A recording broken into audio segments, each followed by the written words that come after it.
ایوان صدر میں نئے چیف جسٹس آف پاکستان کی تقریب حلف برداری۔ جسٹس گلزار احمد نے چیف جسٹس سپریم کورٹ کی حیثیت سے حلف اٹھا لیا۔ صدر مملکت ڈاکٹر عارف الوی نے ان سے حلف لیا۔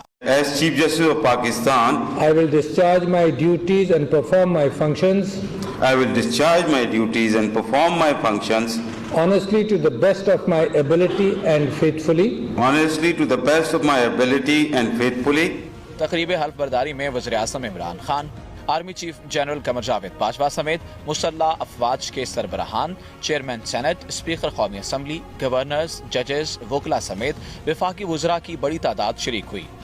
چیف جسٹس گلزار احمد کے حلف اٹھانے کے بعد دونوں آئینی باڈیز کی تشکیل بھی تبدیل ہو گئی۔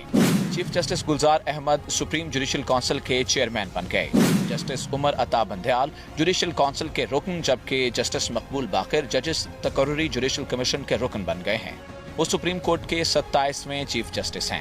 نئے chief justice Pakistan justice Gulzar Ahmed 2 فروری 1957 کو کراچی میں پیدا ہوئے۔ 18 جنوری 1986 کو بطور وکیل اپنے کیریئر کا آغاز کیا۔ 15 ستمبر 2001 کو سپریم کورٹ کے وکیل بنے۔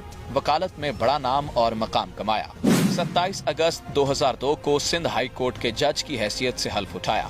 16 نومبر 2011 کو سپریم کورٹ کے جج بنے۔ پیناما کیس سے متعلق بینچ میں بھی شامل رہے۔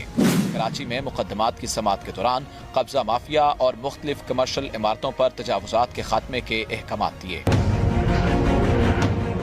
چیف جسٹس پاکستان کی حیثیت سے انہیں آنے والے دنوں میں کئی ہائی پروفائل کیسز کی سماعت بھی کرنا ہے، جن میں جسٹس قاضی فائز عیسیٰ ریفرنس اور پرویز مشرف کیس سے متعلقہ حالیہ فیصلے کے خلاف اپیل شامل ہوگی۔